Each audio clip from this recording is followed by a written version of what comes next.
ಮತ್ತೆ ಭಾರತಕ್ಕೆ ಕಾದಿದೆಯಾ ದೊಡ್ಡ ಶಾಕಿಂಗ್ ಸುದ್ದಿ. ಕೊರೋನಾ ಕಾಲ ಮತ್ತೆ ಬರುತ್ತಾ? ಹೌದು, ಕೋವಿಡ್ ಟೈಮ್ ರೀತಿ ಇಡೀ ದೇಶ ಈಗ ಒಗ್ಗಟ್ಟಾಗಿರ್ಬೇಕು. ಯುದ್ಧ ಹೀಗೆ ಮುಂದುವರೆದ್ರೆ ಭಾರತದ ಜನರು ಸಹಕರಿಸಬೇಕು. ಮುಂದಿನ ತಿಂಗಳು ಹೆಚ್ಚು ಕಷ್ಟವಾಗಲಿದೆ ಅಂತ ಈಗಾಗಲೇ ಒಂದು ಹೇಳಿಕೆ ಮೋದಿಜಿ ಅವರು ಹೇಳಿದ್ದಾರೆ. ವೀಕ್ಷಕರೇ, ಪರಿಸ್ಥಿತಿ ಕಳವಳಕಾರಿ, ಆದ್ರೆ ಚಿಂತೆ ಬೇಡ ಅಂತ ಭರವಸೆ ಕೂಡ ಕೊಟ್ಟಿದ್ದಾರೆ ನರೇಂದ್ರ ಮೋದಿಜಿ ಅವರು. ಮತ್ತೆ ಭಾರತಕ್ಕೆ ಮುಂದಿನ ಬರೋ ದಿನಗಳಲ್ಲಿ ಯಾವೆಲ್ಲ ಹೊಸ ರೂಲ್ಸ್ ಗಳು ಬರಬಹುದು ಎಲ್ಲ ಕೂಡ ಡೀಟೇಲ್ ಆಗಿ ವಿಡಿಯೋದಲ್ಲಿ ನೋಡ್ತಾ ಹೋಗೋಣ. ವಿಡಿಯೋ ಪೂರ್ತಿಯಾಗಿ ನೋಡಿ ವೀಕ್ಷಕರೇ. ಇನ್ನು ಚಿನ್ನಾಭರಣ ಪ್ರಿಯರಿಗಂತೂ ಎರಡನೇ ದಿನವೂ ಕೂಡ ಭರ್ಜರಿ ಕುಸಿತ, ಬಂಪರ್ ಸುದ್ದಿ ಅಂತ ಹೇಳ್ಬಹುದು. ನೀವು ಕೂಡ ಏನಾದ್ರೂ ಬಂಗಾರ ಖರೀದಿ ಮಾಡಲು ಪ್ಲಾನ್ ಮಾಡ್ತಾ ಇದ್ರೆ ಮತ್ತಷ್ಟು ಇಳಿಕಾಗುತ್ತಾ ಬಂಗಾರ? ಈಗ ಖರೀದಿ ಮಾಡ್ಬೇಕಾ ಬೇಡವಾ? ಬಂಗಾರ ಬೆಳ್ಳಿ ಪ್ರಿಯರಿಗೆ ಕೊನೆಗೂ ಬಂತು ದೊಡ್ಡ ಸಿಹಿ ಸುದ್ದಿ. ಬೆಲೆಯಲ್ಲಿ ಭಾರಿ ಇಳಿಕೆ ಆಗಿದೆ. ಇನ್ನು ಗೃಹಲಕ್ಷ್ಮಿ ಫಲಾನುಭವಿಗಳಿಗೂ ಕೂಡ ರಾಜ್ಯ ಸರ್ಕಾರದಿಂದ ಬಂಪರ್ ಸುದ್ದಿ ಅಂತಾನು ಕೂಡ ಇಲ್ಲಿ ಹೇಳ್ಬಹುದು ವೀಕ್ಷಕರೇ. ಇನ್ನು ಗೃಹಲಕ್ಷ್ಮಿಯರಿಗೆ ಒಂದಲ್ಲ ಇವತ್ತು 2-3 ದೊಡ್ಡ ಬ್ರೇಕಿಂಗ್ ನ್ಯೂಸ್ ಬಂದಿರೋದ್ರಿಂದ ವಿಡಿಯೋನ ಪೂರ್ತಿಯಾಗಿ ನೋಡಿ. ಬಾಕಿ ಕಂತು ಹಣ ಜಮೆ ಆಗ್ತಾ ಇದೆ. 6,000 ರೂಪಾಯಿ, 4,000 ರೂಪಾಯಿ ಹಣ ಜಮೆ ಬಗ್ಗೆ. ಇನ್ನು ನರೇಂದ್ರ ಮೋದಿಜಿ ಅವರು ಕೇಂದ್ರ ಸರ್ಕಾರದಿಂದ 3 ತಿಂಗಳ ಪಡಿತರವನ್ನ ಒಟ್ಟಿಗೆ ವಿತರಣೆ ಮಾಡುವಂತೆ ಒಂದು ಹೇಳಿಕೆಯನ್ನ ಕೊಟ್ಟಿದ್ದಾರೆ. ಹೌದು ವೀಕ್ಷಕರೇ, ರಾಜ್ಯಾದ್ಯಂತ ದೇಶಾದ್ಯಂತ ಎಲ್ಲಾ BPL ಕುಟುಂಬಗಳಿಗೆ ಅಂತ್ಯೋದಯ ಚೀಟಿ ಇದ್ದವರಿಗೂ ಕೂಡ 3 ತಿಂಗಳದ್ದು ಅಂದ್ರೆ ಏಪ್ರಿಲ್, ಮೇ ಮತ್ತು ಜೂನ್ 3 ತಿಂಗಳದ್ದು ಪಡಿತರ ಒಟ್ಟಿಗೆ ವಿತರಣೆ ಮಾಡಬೇಕು ಅಂತ ಹೇಳಲಾಗ್ತಾ ಇದೆ ವೀಕ್ಷಕರೇ. ಇನ್ನು ಕರ್ನಾಟಕದಲ್ಲಿ ಮತ್ತೆ 5 ಜಿಲ್ಲೆಗಳಲ್ಲಿ ಭಾರಿ ಮಳೆ, 10 ಜಿಲ್ಲೆಗಳಲ್ಲಿ ಸಾಧಾರಣ ಮಳೆ. ನಿಮ್ಮ ಊರಲ್ಲೂ ಕೂಡ ಭರ್ಜರಿ ಮಳೆ ಸುರಿಯುತ್ತಾ? ನಿಮ್ಮ ಊರಿನ ಹೆಸರು ಈ ಒಂದು ಲಿಸ್ಟ್ ಅಲ್ಲಿ ಇದೆಯಾ ಇಲ್ವಾ ಅಂತ ಅದನ್ನು ಕೂಡ ಚೆಕ್ ಮಾಡೋಣ ಬನ್ನಿ ವೀಕ್ಷಕರೇ. ವಿಡಿಯೋನ ಪೂರ್ತಿಯಾಗಿ ನೋಡಿ. ನಿಮ್ಮ ಊರಲ್ಲೂ ಕೂಡ ಮಳೆ ಬರ್ತಾ ಇದ್ರೆ ನಿಮ್ಮ ಊರಿನ ಹೆಸರನ್ನ ಕಮೆಂಟ್ ಮಾಡಿ. ಹೌದು ವೀಕ್ಷಕರೇ, ಈಗಾಗಲೇ ನರೇಂದ್ರ ಮೋದಿಜಿ ಅವರು ಈ ಒಂದು ಯುದ್ಧ ಸಂಘರ್ಷ ಏನಿದೆ ನೋಡಿ, ಅಮೆರಿಕ, ಇಸ್ರೇಲ್ ಕೂಡಿ ಇರಾನ್ ದೇಶದ ಮೇಲೆ ದಾಳಿ ಮಾಡ್ತಾ ಇದ್ದಾರೆ. ಈ ಒಂದು ದಾಳಿ ಪರಿಣಾಮ ಭಾರತದಲ್ಲಿ ಕಚ್ಚಾ ತೈಲ, ಅಡುಗೆ ಅನಿಲ ಸಮಸ್ಯೆಗಳು ಕಂಡು ಬರ್ತಾ ಇದ್ದಾವೆ. ಯುದ್ಧ ಸಂಕಷ್ಟ, ಕೊರೋನಾ ರೀತಿ ಎದುರಿಸಬೇಕು ಅಂತ ನರೇಂದ್ರ ಮೋದಿಜಿ ಅವರು ಅಚ್ಚರಿಯ ಹೇಳಿಕೆಯನ್ನ ಕೊಟ್ಟಿದ್ದಾರೆ. ಇನ್ನು ಜನರಿಗೆ ಭಾಷಣದ ರೂಪದಲ್ಲಿ ಸದನದಲ್ಲಿ ಒಂದು ಹೇಳಿಕೆಯನ್ನು ಕೂಡ ಕೊಟ್ಟಿದ್ದಾರೆ. ಮಧ್ಯಪ್ರಾಚ್ಯದ ಯುದ್ಧ ಅಂದ್ರೆ ಅಮೆರಿಕ, ಇಸ್ರೇಲ್ ಮತ್ತು ಇರಾನ್ ಯುದ್ಧದಿಂದಾಗಿ ಕಚ್ಚಾ ತೈಲ ಬೆಲೆ ಏರಿಕೆ ಆಗೋದಾಗಿರ್ಬೋದು, ಕಚ್ಚಾ ತೈಲ ಶಾರ್ಟೇಜ್ ಆಗಿರ್ಬೋದು, ಮತ್ತೊಂದು ಕಡೆಗೆ ಈಗಾಗಲೇ ಅಡುಗೆ ಅನಿಲ ಶಾರ್ಟೇಜ್ ಆಗಿರ್ಬೋದು, ಕ್ರೂಡ್ ಆಯಿಲ್ ಶಾರ್ಟೇಜ್ ಆಗಿರ್ಬೋದು. ಈ ಒಂದು ಯುದ್ಧ ನಮಗೂ ಕೂಡ ಆತಂಕಕಾರಿ ಅಂತ ಲೋಕಸಭೆಯಲ್ಲಿ ಪ್ರಧಾನಿ ಮೋದಿ ಅವರು ಮೊದಲ ಬಾರಿ ಈ ಒಂದು ಹೇಳಿಕೆಯನ್ನ ಕೊಟ್ಟಿದ್ದಾರೆ ವೀಕ್ಷಕರೇ. ಅಷ್ಟು ಮಾತ್ರವಲ್ಲದೆ ಭಾರತ ಇದನ್ನು ಕೂಡ ಕೊರೋನಾ ಸೋಂಕು ಎದುರಿಸಿದ ರೀತಿಯಲ್ಲಿ ಪರಿಸ್ಥಿತಿ ನಿಭಾಯಿಸಬೇಕು ಅಂತ ಪ್ರಧಾನಿ ಮೋದಿ ಅವರು ಸೋಮವಾರ ಲೋಕಸಭೆ ಮುಖಾಂತರ ದೇಶದ ಜನತೆಗೆ ಒಂದು ಸಲಹೆಯನ್ನ ಕೊಟ್ಟಿದ್ದಾರೆ. ನಮ್ಮ ಭಾರತ ದೇಶದಲ್ಲಿ ಸಾಕಷ್ಟು ಆಹಾರ ಧಾನ್ಯ ದಾಸ್ತಾನು ಇರೋದನ್ನ ಸರ್ಕಾರ ಖಚಿತಪಡಿಸಿಕೊಂಡಿದೆ. ಕೊರೋನಾ ಸೋಂಕು ಹರಡಿದ ಸಮಯದಲ್ಲೂ ರೈತರ ತೊಂದರೆ ಆಗಬಾರದು ಅಂತ ಸೂಕ್ತ ಕ್ರಮ ತೆಗೆದುಕೊಂಡಿದ್ವಿ ಅಂತಾನು ಕೂಡ ಒಂದು ಹೇಳಿಕೆಯನ್ನ ಕೊಟ್ಟಿದ್ದಾರೆ ವೀಕ್ಷಕರೇ. ಈಗ ಅಷ್ಟು ಮಾತ್ರವಲ್ಲದೆ ನರೇಂದ್ರ ಮೋದಿಜಿ ಅವರ ಈ ಒಂದು ಹೇಳಿಕೆ ತುಂಬಾ ವೈರಲ್ ಆಗ್ತಾ ಇದೆ. ಕೋವಿಡ್ ಟೈಮ್ ರೀತಿ ಒಗ್ಗಟ್ಟಾಗಿರಿ ಅಂತ ದೇಶದ ಜನರಿಗೆ ಒಂದು ಸಲಹೆಯನ್ನ ಕೊಟ್ಟಿದ್ದಾರೆ. ನಾವು ಎಲ್ಲದಕ್ಕೂ ಕೂಡ ಸಿದ್ಧರಾಗಿರ್ಬೇಕು, ಒಗ್ಗಟ್ಟಿನಿಂದ ಇರಬೇಕು. ಕೊರೋನಾ ಸಮಯದಲ್ಲೂ ನಾವು ಒಗ್ಗಟ್ಟಿನಿಂದ ನಿಂತು ಎಲ್ಲವನ್ನು ಕೂಡ ಎದುರಿಸಿದ್ದೇವೆ. ಅದೇ ರೀತಿ ಈ ಬಾರಿ ಕೂಡ ಸಿದ್ಧರಾಗಿರ್ಬೇಕು. ಪ್ರತಿಯೊಂದು ಸವಾಲನ್ನ ತಾಳ್ಮೆ ಮತ್ತು ಪರಿಶ್ರಮದಿಂದ ಎದುರಿಸಬೇಕು. ನಮ್ಮ ಗುರುತು ನಮ್ಮ ಶಕ್ತಿ ಎಂದು ಕರೆ ಕೊಟ್ಟಿದ್ದಾರೆ ನರೇಂದ್ರ ಮೋದಿಜಿ ಅವರು ವೀಕ್ಷಕರೇ. ಹಾಗಾದ್ರೆ ಮುಂದಿನ ಬರೋ ದಿನಗಳಲ್ಲಿ ಏನಾದ್ರೂ ದೊಡ್ಡ ಒಂದು ಘೋಷಣೆ ಆಗಲಿದೆಯಾ ಅಥವಾ ಭಾರತಕ್ಕೆ ಮತ್ತೊಂದು ದೊಡ್ಡ ಏನಾದ್ರೂ ಸಮಸ್ಯೆ ಆಗ್ಬಹುದಾ? ಈ ತರ ಹೇಳಿಕೆ ಖುದ್ದು ಪ್ರೈಮ್ ಮಿನಿಸ್ಟರ್ ನರೇಂದ್ರ ಮೋದಿಜಿ ಅವರು ಹೇಳಿರೋದು ಅಚ್ಚರಿ ಮತ್ತು ಜನರಿಗೆ ದೊಡ್ಡ ಶಾಕ್ ಕೊಟ್ಟಂತಾಗಿದೆ ಅಂತಾನು ಕೂಡ ಇಲ್ಲಿ ಹೇಳಲಾಗ್ತಾ ಇದೆ. ಆದ್ರೂ ಕೂಡ ಒಂದು ಸಿಹಿ ಸುದ್ದಿ ಏನಪ್ಪಾ ಅಂದ್ರೆ ಪೆಟ್ರೋಲಿಯಂ ಕೊರತೆ ಇಲ್ಲ ಅಂತ ನರೇಂದ್ರ ಮೋದಿಜಿ ಅವರೇ ಖುದ್ದು ಸ್ಪಷ್ಟನೆ ಕೊಟ್ಟಿದ್ದಾರೆ. ಭಾರತ 53 ಲಕ್ಷ ಮೆಟ್ರಿಕ್ ಟನ್ಗಳಿಂದ ಹೆಚ್ಚು ಪೆಟ್ರೋಲಿಯಂ ಸಂಗ್ರಹಣ ಹೊಂದಿದೆ. ಇದನ್ನ 65 ಲಕ್ಷ ಮೆಟ್ರಿಕ್ ಟನ್ಗೆ ಏರಿಸಲು ಕೆಲಸ ಕೂಡ ಮಾಡ್ತಾ ಇದ್ದೇವೆ. ಸೊ ಯಾರು ಕೂಡ ಇಲ್ಲಿ ಭಯಭೀತರಾಗಬಾರದು ಅಂತಾನು ಕೂಡ ಒಂದು ಭರವಸೆಯನ್ನ ಕೊಟ್ಟಿದ್ದಾರೆ. ರೈತರ ರಕ್ಷಣೆಗೂ ಕೂಡ ಆದ್ಯತೆ ಕೊಡ್ತೀವಿ ಅಂತ ಒಂದು ಹೇಳಿಕೆ ಕೊಟ್ಟಿದ್ದಾರೆ. ಭಾರತೀಯರು ಸುರಕ್ಷಿತವಾಗಿರಬೇಕು. ಯುದ್ಧ ಪೀಡಿತ ಪ್ರದೇಶದ ಪ್ರತಿಯೊಬ್ಬ ಭಾರತೀಯನಿಗೂ ಸಾಧ್ಯವಿರುವ ಎಲ್ಲಾ ಸಹಾಯವನ್ನ ನೀಡಲಾಗ್ತಾ ಇದೆ ಅಂತ ಒಂದು ಹೇಳಿಕೆಯನ್ನು ಕೂಡ ಕೊಟ್ಟಿದ್ದಾರೆ ವೀಕ್ಷಕರೇ. ಆದ್ರೆ ನರೇಂದ್ರ ಮೋದಿಜಿ ಅವರು ಎಲ್ಲರೂ ಕೂಡ ಒಗ್ಗಟ್ಟಾಗಿರ್ಬೇಕು, ಕೊರೋನಾ ಟೈಮ್ ರೀತಿ ಒಗ್ಗಟ್ಟಾಗಿರ್ಬೇಕು ಅಂತ ಇದಕ್ಕೆ ಹೇಳಿದ್ದಾರೆ. ಅಂದ್ರೆ ಈ ಒಂದು ಯುದ್ಧ ಮತ್ತಷ್ಟು ಮುಂದುವರೆದ್ರೆ ಭಾರತಕ್ಕೆ ಸಮಸ್ಯೆ ಆಗುತ್ತೆ ಅಂತ ಒಂದು ಹೇಳಿಕೆಯನ್ನ ಕೊಟ್ಟಿದ್ದಾರೆ.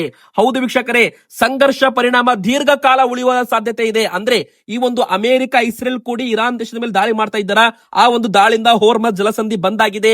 ಜಲಸಂಧಿ ಮೂಲಕವೇ ಕಚ್ಚಾ ತೈಲ, ಅಡುಗೆ ಅನಿಲ ಮತ್ತು ರಾಸಾಯನಿಕಗಳು ಬರೋದ್ರಿಂದ ಅದು ಬಂದ್ ಆಗಿರೋದ್ರಿಂದ ಭಾರತಕ್ಕೆ ಸಮಸ್ಯೆ ಆಗುತ್ತೆ. ಯುದ್ಧ ಮತ್ತಷ್ಟು ಮುಂದುವರೆದ್ರೆ ದೀರ್ಘಕಾಲದಲ್ಲಿ ನಮ್ಮ ಭಾರತಕ್ಕೆ ಸಮಸ್ಯೆ ಆಗ್ಬಹುದು ಅಂತ ಒಂದು ಇಂಡೈರೆಕ್ಟ್ ಆಗಿ ಒಂದು ಹೇಳಿಕೆಯನ್ನ ಕೊಟ್ಟಿದ್ದಾರೆ. ಆದ್ರೆ ವೀಕ್ಷಕರೇ, ಒಂದು ಗುಡ್ ನ್ಯೂಸ್ ಏನಪ್ಪಾ ಅಂದ್ರೆ ದಿಢೀರ್ ಅಂತ ಅಮೆರಿಕ ಅಧ್ಯಕ್ಷ ಡೊನಾಲ್ಡ್ ಟ್ರಂಪ್ 5 ದಿನಕ್ಕೆ ಯುದ್ಧಕ್ಕೆ ಬ್ರೇಕ್ ಅನ್ನ ಕೊಟ್ಟಿದ್ದಾರೆ. ಹೌದು, ಕೊಲ್ಲಿ ಯುದ್ಧಕ್ಕೆ ದಿಢೀರ್ ಅಂತ ಸಂಧಾನ ಮಾತುಕತೆ ಶುರುವಾಗಿದೆ ಅಂತೆ. ಇರಾನ್ ವಿದ್ಯುತ್ ಸೌಕರ್ಯ ಮೇಲಿನ ದಾಳಿಗೆ ಟ್ರಂಪ್ ತಾತ್ಕಾಲಿಕ ತಡೆಯನ್ನ ಕೊಟ್ಟಿದ್ದಾರೆ. ಹೋರ್ಮಸ್ ತೆರವಿಗೆ ಇರಾನ್ ಗುಡುವು ಬೆನ್ನಲ್ಲೇ ಟ್ರಂಪ್ ಅವರು ಘೋಷಣೆ ಮಾಡಿದ್ದಾರೆ. ಅಂದ್ರೆ 5 ದಿನಗಳವರೆಗೂ ಕದನ ವಿರಾಮ ಘೋಷಣೆ ಆಗಿದೆ ಅಂತಾನೂ ಕೂಡ ಇಲ್ಲಿ ಹೇಳಲಾಗ್ತಾ ಇದೆ. ಇನ್ನು ವೀಕ್ಷಕರೇ, ಒಂದು ಕೋ ಇನ್ಸಿಡೆನ್ಸ್ ಏನಪ್ಪಾ ಅಂದ್ರೆ, ನರೇಂದ್ರ ಮೋದಿಜಿಯವರ ಸರ್ಕಾರ, ಕೇಂದ್ರ ಸರ್ಕಾರ ಎಲ್ಲಾ ರೇಷನ್ ಕಾರ್ಡ್ ಇದ್ದವರಿಗೆ 3 ತಿಂಗಳ ಪಡಿತರ ಮುಂಚಿತವಾಗಿ ಏಪ್ರಿಲ್ ತಿಂಗಳಲ್ಲಿ ವಿತರಣೆ ಮಾಡಿ ಅಂತಾನೂ ಕೂಡ ಒಂದು ಹೇಳಿಕೆಯನ್ನ ಕೊಟ್ಟಿದ್ದಾರೆ ವೀಕ್ಷಕರೇ. ಅಂದ್ರೆ ಒಂದು ಕಡೆಗೆ ಯುದ್ಧದ ಸಮಸ್ಯೆ ಮತ್ತು ಜನರಿಗೆ ಅಡುಗೆ ಅನಿಲ ಸಮಸ್ಯೆ ಆಗ್ತಾ ಇದೆ, ಗ್ಯಾಸ್ ಸಿಲಿಂಡರ್ ಸಿಗ್ತಾ ಇಲ್ಲ. ಮತ್ತೊಂದು ಕಡೆಗೆ ಕೇಂದ್ರ ಸರ್ಕಾರ ಇಂಥ ನಿರ್ಧಾರ ಮೊದಲೇ ತೆಗೆದುಕೊಂಡಿದೆ, ಅಂದ್ರೆ ಮುಂಜಾಗ್ರತಾ ಕ್ರಮವಾಗಿ ಅಂತಾನೂ ಕೂಡ ಇಲ್ಲಿ ಹೇಳ್ಬಹುದು. ಆದ್ರೆ ಸರ್ಕಾರ ಕೊಟ್ಟಿರೋ ಕಾರಣ ಏನಪ್ಪಾ ಅಂದ್ರೆ, ಬಿಸಿಲಿನ ಪ್ರಮಾಣ ಜಾಸ್ತಿ ಆಗಿದೆ, ಹೀಗಾಗಿ ಜನರು ಸಾಲು ಸಾಲು ಕ್ಯೂ ನಿಲ್ಲೋದು ಬೇಡ, ಹೀಗಾಗಿ ಒಂದೇ ಬಾರಿ 3 ತಿಂಗಳದ್ದು ಪಡಿತರ ಕೊಟ್ಟು ಬಿಡ್ತೀವಿ ಅಂತ ಕೇಂದ್ರ ಸರ್ಕಾರದ ಗರೀಬ್ ಕಲ್ಯಾಣ್ ಅನ್ನ ಯೋಜನೆಯಡಿಯಲ್ಲಿ ಎಲ್ಲಾ ಒಂದು BPL ಕಾರ್ಡ್ದಾರರಿಗೆ, ಅಂತ್ಯೋದಯ ಕಾರ್ಡ್ದಾರರಿಗೆ ಇದರಿಂದ ಅನುಕೂಲವಾಗುತ್ತೆ ಅಂತ ಒಂದು ಹೇಳಿಕೆಯನ್ನ ಕೊಟ್ಟಿದ್ದಾರೆ. ಇನ್ನು ಮುಖ್ಯವಾಗಿ ಮತ್ತೊಂದು ಕಾರಣ ಏನಪ್ಪಾ ಅಂದ್ರೆ, ಸಾಲು ಸಾಲು ಹಬ್ಬಗಳು ಬರ್ತಾ ಇದ್ದಾವೆ. ಹಬ್ಬಗಳ ಸಮಯದಲ್ಲಿ ಯಾರಿಗೂ ಕೂಡ ತೊಂದರೆ ಆಗ್ಬಾರ್ದು, ಅಂದ್ರೆ ಸಾಲು ಸಾಲು ಹಬ್ಬಗಳು ಬರೋದ್ರಿಂದ ಬಡ ಕುಟುಂಬಗಳಿಗೆ ಧಾನ್ಯದ ಕೊರತೆಗಳು ಆಗ್ಬಾರ್ದು ಅಂತ ಉದ್ದೇಶದ ಈ ನಿರ್ಧಾರ ತೆಗೆದುಕೊಳ್ಳಲಾಗಿದೆ. ಇನ್ನು ಬಿಸಿಲಿನ ಪ್ರಮಾಣ ಹೆಚ್ಚಾಗೋದ್ರಿಂದ ಪದೇ ಪದೇ ರೇಷನ್ ಅಂಗಡಿ ಮುಂದೆ ಸಾಲು ಸಾಲು ನಿಲ್ಲೋದು ಕೂಡ ತಪ್ಪಿಸಲಾಗುತ್ತೆ. ಮಾರುಕಟ್ಟೆಯಲ್ಲಿ ಆಹಾರ ಪದಾರ್ಥಗಳ ಬೆಲೆ ಏರಿಕೆ ಆಗುತ್ತಿರೋ ಬೆನ್ನಲ್ಲೇ ಬಡವರು ಮುಂಚಿತವಾಗಿ ಧಾನ್ಯಗಳನ್ನ ಸಂಗ್ರಹಿಸಿಟ್ಟುಕೊಳ್ಳಲು ಇದು ಸಹಕಾರಿಯಾಗುತ್ತೆ ಅಂತ ತಿಳಿಸಲಾಗಿದೆ ವೀಕ್ಷಕರೇ. ಅಂದ್ರೆ ಈ ಒಂದು ಏಪ್ರಿಲ್ ತಿಂಗಳಲ್ಲಿ ನಿಮಗೆ ಏಪ್ರಿಲ್ ತಿಂಗಳದ್ದು, ಮೇ ತಿಂಗಳದ್ದು ಮತ್ತು ಜೂನ್ ತಿಂಗಳದ್ದು 3 ತಿಂಗಳ ಪಾಲಿನ ಫಲಾನುಭವಿಗಳಿಗೆ ಧಾನ್ಯಗಳನ್ನ ವಿತರಣೆ ಮಾಡಲಾಗುತ್ತೆ ಅಂತ ಒಂದು ಘೋಷಣೆ ಮಾಡಲಾಗಿದೆ. ಇನ್ನು ನಮ್ಮ ಕರ್ನಾಟಕ ಸರ್ಕಾರದಿಂದ BPL ಕಾರ್ಡ್ದಾರರಿಗೆ ಅನ್ನಭಾಗ್ಯ ಇಂದಿರಾ ಕಿಟ್ ಅನ್ನ ವಿತರಣೆ ಮಾಡಲಾಗ್ತಾ ಇದೆ. ಕೇಂದ್ರ ಸರ್ಕಾರದಿಂದ ಗರೀಬ್ ಕಲ್ಯಾಣ್ ಅನ್ನ ಯೋಜನೆ ಅದು ಬೇರೆ, ಕರ್ನಾಟಕ ಸರ್ಕಾರದಿಂದ ಅನ್ನಭಾಗ್ಯ ಬದಲಾಗಿ ಇಂದಿರಾ ಕಿಟ್ ವಿತರಣೆ ಏಪ್ರಿಲ್ ತಿಂಗಳಲ್ಲಿ ಮಾಡಲಿದ್ದಾರೆ. ಅಂದ್ರೆ 10ನೇ ತಾರೀಕಿನ ಒಳಗೆ ಪ್ರತಿಯೊಂದು ಕುಟುಂಬಕ್ಕೂ ಕೂಡ ಈ ಬಾರಿ ಅಡುಗೆ ಎಣ್ಣೆ, ಉಪ್ಪು, ಸಕ್ಕರೆ, ತೊಗರಿ ಬೇಳೆ ಈ ಒಂದು 4 ವಸ್ತುಗಳು ಒಳಗೊಂಡ ಒಂದು ಕಿಟ್ ಕೂಡ ಸಿಗುತ್ತೆ. ಇನ್ನು ಕೇಂದ್ರ ಸರ್ಕಾರದಿಂದ ನಿಮಗೆ 3 ತಿಂಗಳ ಪಡಿತರ ಒಟ್ಟಿಗೆ ವಿತರಣೆ ಕೂಡ ಮಾಡಬಹುದು ಅಂತಾನು ಕೂಡ ಇಲ್ಲಿ ಹೇಳಲಾಗ್ತಾ ಇದೆ ವೀಕ್ಷಕರೇ. ನೀವು ಕೂಡ BPL ಪಡಿತರ ಚೀಟಿ ಹೊಂದಿಕೊಂಡಿದ್ರೆ ಏಪ್ರಿಲ್ ತಿಂಗಳಲ್ಲಿ ನಿಮಗೆ ಪ್ರತಿಯೊಂದು ಕೂಡ ಸಿಗಲಿದೆ ಅಂತಾನು ಹೇಳ್ಬೋದು. ಇದು ಒಂದು ಕಡೆಗೆ ನಿಮಗೆ ಗುಡ್ ನ್ಯೂಸ್ ಆಗಿರೋದ್ರಿಂದ ವಿಡಿಯೋಗೆ ಲೈಕ್ ಮಾಡಿ. ನಿಮ್ಮ ಹತ್ರ BPL ಕಾರ್ಡ್ ಇದೆಯಾ, ರೇಷನ್ ಕಾರ್ಡ್ ಇದೆಯಾ, ಯಾವ ಕಾರ್ಡ್ ಇದೆ ಬೇಗನೆ ಕಮೆಂಟ್ ಮಾಡಿ ವೀಕ್ಷಕರೇ. ಬನ್ನಿ ಈಗ ಗೃಹಲಕ್ಷ್ಮಿ ಫಲಾನುಭವಿಗಳಿಗೆ ಬಂದಿರೋ ದೊಡ್ಡ ಒಂದು ಬ್ರೇಕಿಂಗ್ ನ್ಯೂಸ್ ಏನಂತ ನೋಡ್ತಾ ಹೋಗೋಣ. ಸದ್ಯಕ್ಕೆ ಬಂದಿರೋ ಮಾಹಿತಿ ಪ್ರಕಾರ 27ನೇ ಕಂತು ಪ್ರತಿಯೊಂದು ಗೃಹಲಕ್ಷ್ಮಿ ಅಕೌಂಟ್ಗೂ ಕೂಡ ಜಮೆಯಾಗಿದೆ ವೀಕ್ಷಕರೇ. ಹೌದು, ಎಲ್ಲಾ ಗೃಹಲಕ್ಷ್ಮಿಯರಿಗೆ ಈಗಾಗಲೇ 27ನೇ ಕಂತಿನ ಹಣ ಜಮೆ ಮಾಡಲಾಗಿದೆ. ನೀವು ಕೂಡ ಗೃಹಲಕ್ಷ್ಮಿ ಫಲಾನುಭವಿಗಳಾಗಿದ್ರೆ ಒಮ್ಮೆ ಬಾರಿ ನಿಮ್ಮ ಬ್ಯಾಂಕ್ ಅಕೌಂಟ್ ಚೆಕ್ ಮಾಡಿಕೊಳ್ಳಿ. ಇನ್ನು ಬಾಕಿ ಉಳಿದ ಕಂತು ಯಾವಾಗ ಜಮೆ ಆಗುತ್ತೆ ಅಂತಾನು ಕೂಡ ಪ್ರಶ್ನೆಗಳು ಬರ್ತಾ ಇದ್ದಾವೆ. ಅಂದ್ರೆ 28ನೇ ಕಂತು, 29ನೇ ಕಂತು ಯಾವಾಗ ಸರ್ಕಾರ ಬಿಡುಗಡೆ ಮಾಡುತ್ತೆ? ಇನ್ನು ವೀಕ್ಷಕರೇ, ಸರ್ಕಾರದಿಂದ ಅಧಿಕೃತವಾಗಿ ಯಾವುದೇ ರೀತಿಯ ಅಪ್ಡೇಟ್ ಬಂದಿಲ್ಲ. ಏಪ್ರಿಲ್ ಮೊದಲ ವಾರದಲ್ಲಿ ಅಥವಾ 15ನೇ ತಾರೀಕಿನ ಒಳಗೆ 28ನೇ ಕಂತು ಹಣ ರಿಲೀಸ್ ಆಗಬಹುದು ಅಂತ ಹೇಳಲಾಗ್ತಾ ಇದೆ. ಆದ್ರೆ ಸದ್ಯಕ್ಕೆ ಅಧಿಕೃತವಾಗಿ ಅಪ್ಡೇಟ್ ಯಾವುದು ಕೂಡ ಬಂದಿಲ್ಲ ವೀಕ್ಷಕರೇ. ಇನ್ನು ಗೃಹಲಕ್ಷ್ಮಿಯರಿಗೆ ಮತ್ತೊಂದು ಸಿಹಿ ಸುದ್ದಿ ಏನಪ್ಪಾ ಅಂದ್ರೆ, ಗೃಹಲಕ್ಷ್ಮಿಯರಿಗೆ ಈಗ ಸಹಕಾರ ಸಂಘ ಕೂಡ ಪ್ರಾರಂಭವಾಗಿದೆ. ಅಂದ್ರೆ ಈ ಒಂದು ಗೃಹಲಕ್ಷ್ಮಿ ಬ್ಯಾಂಕ್ ಮೂಲಕ ನೀವು ಗೃಹಲಕ್ಷ್ಮಿ ಸೊಸೈಟಿ ಸಂಘದಲ್ಲಿ ಸದಸ್ಯರಾದ್ರೆ ನಿಮಗೆ 30,000 ರೂಪಾಯಿಂದ ಹಿಡಿದು 3 ಲಕ್ಷ ರೂಪಾಯಿವರೆಗೂ ಸಾಲ ಸೌಲಭ್ಯ ಕೂಡ ಸಿಗಲಿದೆ ವೀಕ್ಷಕರೇ. ಇದನ್ನ ಪ್ರತಿಯೊಬ್ರು ಕೂಡ ಪಡೆದುಕೊಳ್ಳಬಹುದು ಮತ್ತು ಪ್ರತಿಯೊಬ್ರು ಕೂಡ ಗೃಹಲಕ್ಷ್ಮಿ ಯೋಜನೆ ಮೂಲಕ ನೀವು ಈ ಒಂದು ಹಣವನ್ನ ಸಾಲದ ರೂಪದಲ್ಲಿ ಪಡ್ಕೋಬಹುದು. ಅಂದ್ರೆ ಕಡಿಮೆ ಬಡ್ಡಿ ದರದಲ್ಲಿ ಯಾವುದೇ ಗ್ಯಾರಂಟಿ ಇಲ್ಲದೆ ನಿಮಗೆ 3 ಲಕ್ಷ ರೂಪಾಯಿ ಸಾಲ ಸೌಲಭ್ಯ ಕರ್ನಾಟಕ ಸರ್ಕಾರದಿಂದ ಗೃಹಲಕ್ಷ್ಮಿ ವಿವಿಧೋದ್ದೇಶ ಸಹಕಾರ ಸಂಘದ ಮೂಲಕ ಸಿಗ್ತಾ ಇದೆ. ಈ ಒಂದು ಗೃಹಲಕ್ಷ್ಮಿ ಸಂಘದಲ್ಲಿ ನೀವು ಜಾಯಿನ್ ಆಗ್ಬೇಕಂದ್ರೆ ನೀವು ಪ್ರತಿ ತಿಂಗಳು 200 ರೂಪಾಯಿ ಇದರಲ್ಲಿ ಪಾವತಿ ಮಾಡಬೇಕು ಗೃಹಲಕ್ಷ್ಮಿ ಬ್ಯಾಂಕ್ ಅಲ್ಲಿ. ಇನ್ನು ವೀಕ್ಷಕರೇ, 1,000 ರೂಪಾಯಿ ಮತ್ತು 250 ರೂಪಾಯಿ ಟ್ಯಾಕ್ಸ್ ಅನ್ನ ಪೇ ಮಾಡಿ ನೀವು ಅದರಲ್ಲಿ ಮೆಂಬರ್ಶಿಪ್ ಅನ್ನ ಆಗ್ಬೇಕು. 1,000 ರೂಪಾಯಿ ಮತ್ತು ಪ್ರತಿ ತಿಂಗಳು 200 ರೂಪಾಯಿ ಕಟ್ಟೋದು ಎಲ್ಲ ಕೂಡ ನಿಮ್ಮ ಅಕೌಂಟ್ ಅಲ್ಲಿ ಡೆಪಾಸಿಟ್ ಇರುತ್ತೆ ನಿಮ್ಮ ಹೆಸರಿನಲ್ಲಿ ಅಂತಾನು ಕೂಡ ಹೇಳ್ಬಹುದು.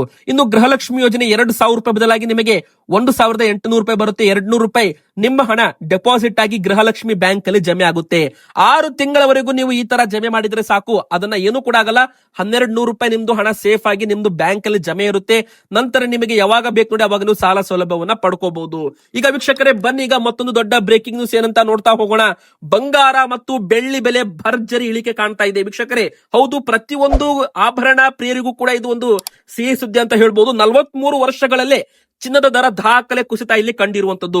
ಒಂದೇ ಒಂದು ವಾರದಲ್ಲಿ ಬರೋಬ್ಬರಿ 25,000 ರೂಪಾಯಿಯಷ್ಟು ಬಂಗಾರದ ಬೆಲೆ ಇಳಿಕೆ ಕಂಡಿದೆ. ಇನ್ನು ಬೆಳ್ಳಿ ಕೂಡ ಬರೋಬ್ಬರಿ 54%. ಅಂದ್ರೆ ವೀಕ್ಷಕರೇ, 100 ರೂಪಾಯಿ ವಸ್ತು 48-47 ರೂಪಾಯಿಗೆ ಸಿಗ್ತಾ ಇದೆ ಅಂದ್ರೆ ಯಾರು ತಾನೇ ಬಿಡ್ತಾರೆ? ಆತರ 4,20,000 ರೂಪಾಯಿ ಆಗಿದ್ದ ಬೆಳ್ಳಿ ಈಗ 2,25,000 ರೂಪಾಯಿಗೆ ಮಲ್ಟಿ ಕಮೋಡಿಟಿ ಎಕ್ಸ್ಚೇಂಜ್ ಅಲ್ಲಿ ಟ್ರೇಡ್ ಆಗ್ತಾ ಇದೆ. ಇಲ್ಲಿ ವೀಕ್ಷಕರೇ, ನಾವು ಮಲ್ಟಿ ಕಮೋಡಿಟಿ ಎಕ್ಸ್ಚೇಂಜ್ ಚಾರ್ಟ್ ಪ್ರಕಾರ ನೋಡಿದ್ರೆ ಬಂಗಾರ ಫ್ಯೂಚರ್ಸ್ ವ್ಯಾಲ್ಯೂ ಮತ್ತು ಬೆಳ್ಳಿ ಫ್ಯೂಚರ್ ವ್ಯಾಲ್ಯೂ ನಮಗೆ ಕಡಿಮೆ ತೋರಿಸ್ತಾ ಇದೆ. ಬಂಗಾರ 1,30,30,000 ರೂಪಾಯಿ ಲೋ ಟಚ್ ಆಗಿ ಈಗ ಮತ್ತೆ 1,40,000 ರೂಪಾಯಲ್ಲಿ ಟ್ರೇಡ್ ಆಗ್ತಾ ಇದೆ ವೀಕ್ಷಕರೇ. ಹಾಗಾದ್ರೆ ಮತ್ತೆ ಇಲ್ಲಿ ಬಂಗಾರ ಏರು ಮುಖದಲ್ಲಿ ಸಾಕ್ತಾ ಇದೆ. ಇಷ್ಟು ದಿನ ಇಳಿ ಮುಖದಲ್ಲಿ ಸಾಕ್ತಾ ಇತ್ತು, ಆದ್ರೆ ಈಗ ಮತ್ತೆ ಸ್ವಲ್ಪ ಲೈಟ್ ಆಗಿ ಏರು ಮುಖದಲ್ಲಿ ಸಾಕ್ತಾ ಇದೆ. ಅದೇ ತರ ಬೆಳ್ಳಿ ಕೂಡ 2 ಲಕ್ಷ ರೂಪಾಯಿಗೆ ಮಲ್ಟಿ ಕಮೋಡಿಟಿ ಎಕ್ಸ್ಚೇಂಜ್ ಅಲ್ಲಿ ಟಚ್ ಆಗಿ ಈಗ ಮತ್ತೆ 2,25,000 ರೂಪಾಯಿ ಟ್ರೇಡ್ ಆಗ್ತಾ ಇದೆ. ಈಗ ನೀವೇನಾದ್ರೂ ಆಭರಣ ತಗೋಬೇಕು, ಗಟ್ಟಿ ಬಂಗಾರ ತಗೋಬೇಕಂದ್ರೆ ಮಾರ್ಕೆಟ್ ವ್ಯಾಲ್ಯೂ ಬಂದು 1,40,500 ರೂಪಾಯಿ ಇದೆ. 10 ಗ್ರಾಮ್ 24 ಕ್ಯಾರೆಟ್ ಚಿನ್ನ 1,40,500 ರೂಪಾಯಿ ಇದೆ ವೀಕ್ಷಕರೇ. ಅದೇ ಬೆಳ್ಳಿ 1 ಕೆಜಿಗೆ 2,40,000 ರೂಪಾಯಿ 1 ಕೆಜಿಗೆ ಇದೆ. ಇದ್ರ ಮೇಲೆ 3% GST ಹಾಗೂ ಮೇಕಿಂಗ್ ಚಾರ್ಜಸ್ ಎಕ್ಸ್ಟ್ರಾ ಇರುತ್ತೆ. ವೀಕ್ಷಕರೇ, ನಿಮ್ಮ ಪ್ರಕಾರ ಬಂಗಾರದ ಸರಿಯಾದ ಬೆಲೆ ಏನಾಗಬೇಕು ಅಂತ ದಯವಿಟ್ಟು ನಮಗೆ ಕಮೆಂಟ್ ಮಾಡಿ. ತುಂಬಾ ಜನ 50,000 ರೂಪಾಯಿ ಆಗ್ಬೇಕು ಅಂತ ಹೇಳ್ತಾ ಇದ್ದಾರೆ, ಆದ್ರೆ 50,000 ರೂಪಾಯಿಗೆ ಬರಲ್ಲ ಬಂಗಾರ, 1 ಲಕ್ಷ ರೂಪಾಯಿವರೆಗೂ ಬರಬಹುದು. ನಿಮ್ಮ ಪ್ರಕಾರ ಬಂಗಾರದ ಸರಿಯಾದ ಬೆಲೆ ಎಷ್ಟಾಗಬೇಕು ಅಂತ ದಯವಿಟ್ಟು ಪ್ರತಿಯೊಬ್ರು ಕೂಡ ಕಮೆಂಟ್ ಮಾಡಿ. ಹಾಗೆ ನೀವು ಕೂಡ ಬಂಗಾರ ಪ್ರೇರಾಗಿದ್ರೆ ವಿಡಿಯೋಗೆ ಬೇಗನೆ ಲೈಕ್ ಕೂಡ ಮಾಡಿ ವೀಕ್ಷಕರೇ. ಈಗ ಬನ್ನಿ, ಕರ್ನಾಟಕದಲ್ಲಿ ಮತ್ತೆ ಭಾರಿ ಮಳೆ ಅಂತ ಹೇಳಲಾಗ್ತಾ ಇದೆ. ಗುಡುಗು ಮಿಂಚು ಸಹಿತ ಮಳೆ ಆಗಲಿದೆ ಅಂತಾನೂ ಕೂಡ ಇಲ್ಲಿ ಹೇಳಲಾಗಿದೆ ವೀಕ್ಷಕರೇ. ಹಾಗಾದ್ರೆ ಯಾವೆಲ್ಲಾ ಜಿಲ್ಲೆಗಳಲ್ಲಿ ಮಳೆ ಆಗುತ್ತೆ ಅಂದ್ರೆ ಉತ್ತರ ಕರ್ನಾಟಕದ ಭಾಗದಲ್ಲೂ ಕೂಡ ಭಾರಿ ಮಳೆ ಆಗುತ್ತೆ, ದಕ್ಷಿಣ ಕರ್ನಾಟಕದ ಭಾಗದಲ್ಲೂ ಕೂಡ ಮಳೆ ಆಗಲಿದೆ ವೀಕ್ಷಕರೇ. ಮೊದಲಿಗೆ ಬಿಸಿಲಿನ ಪ್ರಮಾಣವು ಕೂಡ 3 ತಿಂಗಳು ಜಾಸ್ತಿ ಇರುತ್ತೆ ಅಂತ ಈಗಾಗಲೇ ಒಂದು ಮಾಹಿತಿ ಕೂಡ ಸಿಕ್ಕಿರುವಂತದ್ದು. ಇನ್ನು ಮುಂದಿನ 1 ವಾರಗಳ ಕಾಲ ಭಾರಿ ಮಳೆ ಆಗಲಿದೆ ಅಂತ ಗಾಳಿ ಬಿರುಗಾಳಿ ಸಮೇತ ಆಲಿಕಲ್ಲು ಸಹಿತ ಆರ್ಭಟ ಮಳೆ ಅಂತಾನೆ ಹೇಳ್ಬಹುದು. ಹಾವೇರಿ ಜಿಲ್ಲೆ, ಗದಗ ಜಿಲ್ಲೆ, ಧಾರವಾಡ, ಹುಬ್ಬಳ್ಳಿ, ಶಿವಮೊಗ್ಗ, ಚಿಕ್ಕಮಗಳೂರು ಈ 5 ಜಿಲ್ಲೆಗಳಲ್ಲಿ ಸೋಮವಾರ ಭಾರಿ ಮಳೆ ಆಗಿದೆ ವೀಕ್ಷಕರೇ. ಇನ್ನು ಮಂಗಳವಾರ, ಬುಧವಾರ ಮತ್ತು ಗುರುವಾರವೂ ಕೂಡ ಗುಡುಗು ಮಿಂಚು ಸಹಿತ ಮಳೆ ಆಗಲಿದೆ ಅಂತ ಹೇಳಲಾಗ್ತಾ ಇದೆ. ಹಾವೇರಿ ಜಿಲ್ಲೆ ರಾಣಿಬೆನ್ನೂರು, ಶಿಗ್ಗಾವಿ, ಸವಣೂರುಗಳಲ್ಲೂ ಕೂಡ ಉತ್ತಮ ಮಳೆ ಆಗಿದೆ ವೀಕ್ಷಕರೇ. ಧಾರವಾಡ, ಹುಬ್ಬಳ್ಳಿ, ಕಲಘಟಕಿ ಸೇರಿದಂತೆ ಧಾರವಾಡ ಜಿಲ್ಲೆ ಹಲವೆಡೆ ಕೂಡ ಭಾರಿ ಮಳೆ ಆಗಿದೆ. ರೋಣ, ಡಂಬಳ, ಗದಗ, ಬೆಡಗೇರಿ ಸೇರಿ ಗದಗ ಜಿಲ್ಲೆದಂತ ಭಾರಿ ಮಳೆ ಆಗಿದೆ ಅಂತಾನೂ ಕೂಡ ಇಲ್ಲಿ ಹೇಳಲಾಗ್ತಾ ಇದೆ. ಇನ್ನು ಚಿಕ್ಕಮಗಳೂರು, ಕೊಡಗು, ಹಾಸನ, ಬೆಳಗಾವಿ, ಶಿವಮೊಗ್ಗ ಮತ್ತು ಮೈಸೂರು, ಬೆಂಗಳೂರು ಈ ಭಾಗಕ್ಕೂ ಕೂಡ ಅಲರ್ಟ್ ಕೊಡಲಾಗಿದೆ. ಮುಂದಿನ 4 ದಿನಗಳವರೆಗೂ ಗುಡುಗು ಮಿಂಚು ಸಹಿತ ಮಳೆ ಆಗಲಿದೆ.